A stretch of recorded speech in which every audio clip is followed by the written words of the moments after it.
তারা কিন্তু আপনার আবেগের জায়গাটা বুঝে, তারা কিন্তু সেই জায়গাটা অ্যানালাইসিস করে যে আপনার কোথায় আবেগ, সেই আবেগের কত ফ্রিকোয়েন্সিতে আঘাত করলে আপনি রেসপন্সিভ হবেন, সেই জায়গাগুলো কিন্তু তারা অ্যানালাইসিস করে। সেটা যে কোনো জাতি ধর্মের মধ্যেই আছে। সেই জায়গাটা আমাদের কনসাস থাকতে হবে, আমাদের মনকে সবসময় সদা জাগ্রত, সদা সতর্ক রাখতে হবে যে না, আমার এই মেন্টাল স্টেজ নিয়ে যেন কেউ খেলতে না পারে। তো বিষয়টা হচ্ছে যে বক্তব্য বললে তো অনেক চলে আসে, আর আপনাদের যে দাবি যে আমাদের যে ইস্যুটা, আমরা আসলে কেউই আইনের ঊর্ধ্বে না। আপনাদের বক্তব্যে যে কথা এসেছে আমরা প্রত্যেকটা নোট ডাউন করেছি, আমরা প্রত্যেকটা পয়েন্ট সরকারের নজরে নিয়ে আসব যে মানে সরকার লোকাল একদম রুট লেভেলের মানুষের চাওয়া হলো এটা, তাদের ভিজুয়ালি হলো এটা, তাদের দৃষ্টিভঙ্গি এটা, তারা এটা চায়। কেমন এই জিনিসগুলো আমরা রেজলিউশন আকারে সরকারের কাছে পাঠাবো। সর্বোপরি একটা কথাই বলবো যে আমরা আমাদের সাম্প্রদায়িক সম্প্রীতি, এটা হচ্ছে আমাদের একটা ব্র্যান্ডিং মনে করেন, এই ভূখণ্ডের মানুষের একটা ব্র্যান্ডিং। আমরা আমাদের কোনোভাবেই এই জায়গাটা আমরা আঘাত করতে দিব না, আঘাত প্রাপ্ত হব না, এবং কাউকে এইটা নিয়ে খেলতে দিব না। আপনি দেখেন একটা জিনিস যে আসলে সৌন্দর্য কোনটা, যে এই ভূখণ্ডের সৌন্দর্য কোনটা, হিন্দু মুসলমান দুইটা ফুল নাকি, দুইটা ফুল না, দুইটা ফুল। কাজী নজরুল ইসলাম তো বলে গেছে একই বৃন্তে দুটি কুলি, হিন্দু মুসলমান।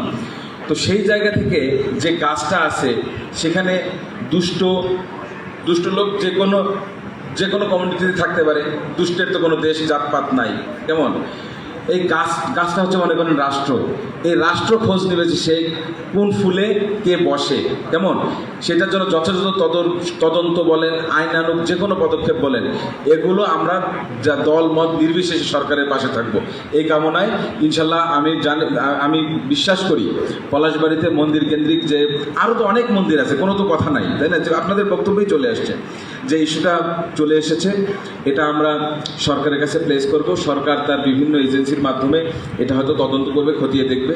আর এটা কোনো বিদ্বেষ বা এর মধ্যে যে বিদ্বেষ যে থাকতে পারে, এই জিনিসগুলো থেকে আমরা সতর্ক থাকবো। কেমন আপনি আপনার পাড়া প্রতিবেশী মহল্লার সবাইকে বলবেন যে না বাবা, এগুলোতে দেখবেন একটা মানুষ কিন্তু হঠাৎ করে মানুষকে ইয়ে করে, তার ভয়েস, তার গলার ভয়েস, তার অ্যাটিটিউড দিয়ে কিন্তু হঠাৎ করেই একটা মানুষের একটা গ্রুপকে কিন্তু টেন্টালাইজ করতে পারে।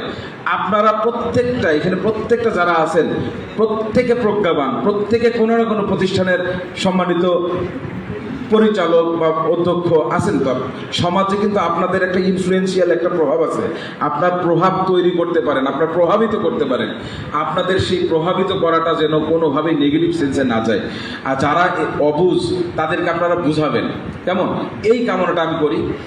শেষ একটা উদাহরণ দেই যে ফেসবুক বর্তমান যুগের যে কীভাবে মানুষকে আন্দোলিত করে। কালকে আমি কিন্তু এমপি স্যার অনেক কষ্ট করে কালকে আসছেন, আমি স্যারকে মানে সত্যিকার অর্থে ধন্যবাদ জানাই। এই শুধু ঢাকা থেকে শুধুমাত্র আমার একটা ডাকে স্যার যে এত দূর এত কষ্ট স্বীকার করে আসছেন। ইভেন স্যার এসে রাত 10টার সময় আমার অফিসে আগে গেছেন, স্যার আগে গেছেন, আমার সাথে কথা বলছেন 10টা থেকে 11টা।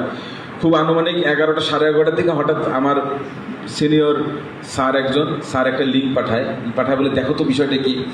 খুব টেনশনে লিঙ্কে ঢুকে দেখলাম যে এখানে চিৎকার করতেছে পলাশবাড়ির একটা জায়গার নাম বললো হিজলগাড়ি, পলাশবাড়ির হিজলগাড়িতে হিন্দু পল্লীতে এরকম হচ্ছে, চিৎকার চেঁচামেচি এরকম, মানে ভিডিওটা এরকম।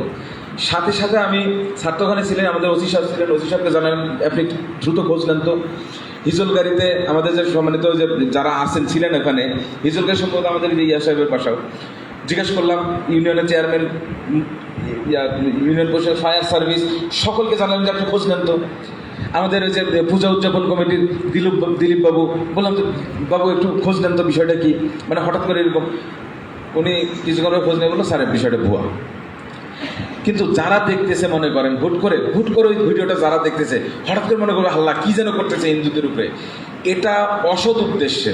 কেমন এই ভিডিও ফেসবুক ইউজ করার জন্য আমরা ফেসবুক যখন ইউজ করব, দয়া করে আপনার মনকে কনসাস মাইন্ডে রাখবেন। ফেসবুক ইউজ এখন এই সময়ে আপনি ফেসবুক ইউজে আপনার সাবকনশাস মাইন্ড বা আনকনশাস মাইন্ডে দয়া করে ফেসবুক ইউজ করবেন না, তাহলে কিন্তু এটা ক্ষতি হয়ে যাবে। আপনার মন ফেসবুকে যখন ঢুকবেন মনকে শতভাগ কনসাস রেখে সব ধরনের পারসেপশন চিন্তা করে আপনি ফেসবুকে করবেন।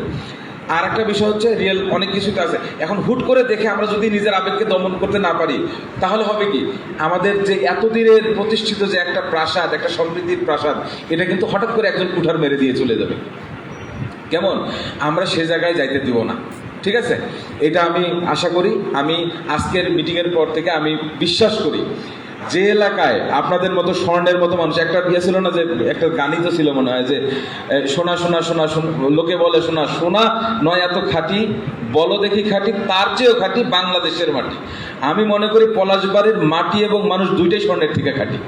সুতরাং যে এলাকায় এমন সুন্দর মানুষের আবাস, সে এলাকায় কখনোই কোনো ধরনের অপ্রীতিকর কিছু ঘটতে পারে না, ঘটতে দেওয়া হবে না, এটা আমি বিশ্বাস করি। এবং এটা আমি মনে আত্মতৃপ্তি নিয়ে আজকের প্রোগ্রামটা আমি মানে শেষের পর্যায়ে চলে আসছি। তো বক্তব্য আর দীর্ঘায়িত করবো না, আমাদের স্যারেরও ঢাকার একটা প্রোগ্রাম আছে। আমি আপনাদের প্রতি সবশেষে সত্যিকার অর্থেই আন্তরিক আমার ব্যক্তিগত কৃতজ্ঞতা জ্ঞাপন করছি। আপনারা এই বৃষ্টি, সকালবেলা বৃষ্টি থেকে আমি আসলে নিজেই টেনশনে ছিলাম যে আজকের প্রোগ্রামটা আল্লাহ জানে কি হয় কি না। তো আপনারা যে সাড়া দিয়েছেন, এটা আপনাদের সচেতনতার পরিচয় বহন করে। আপনারা যে সম্প্রীতির আলোকে থাকতে অটুট, মানে সম্প্রীতি নিয়ে চলতে যে আপনারা চান, এইটা প্রমাণ করে। সুতরাং আর বক্তব্য বেশি দীর্ঘায়িত করবো না। আপনারা পলাশবাড়ি ভালো থাকুক, পলাশবাড়ির প্রত্যেকটা মানুষ ভালো থাকুক, পলাশবাড়ির সম্প্রীতির জন্য এক অনন্য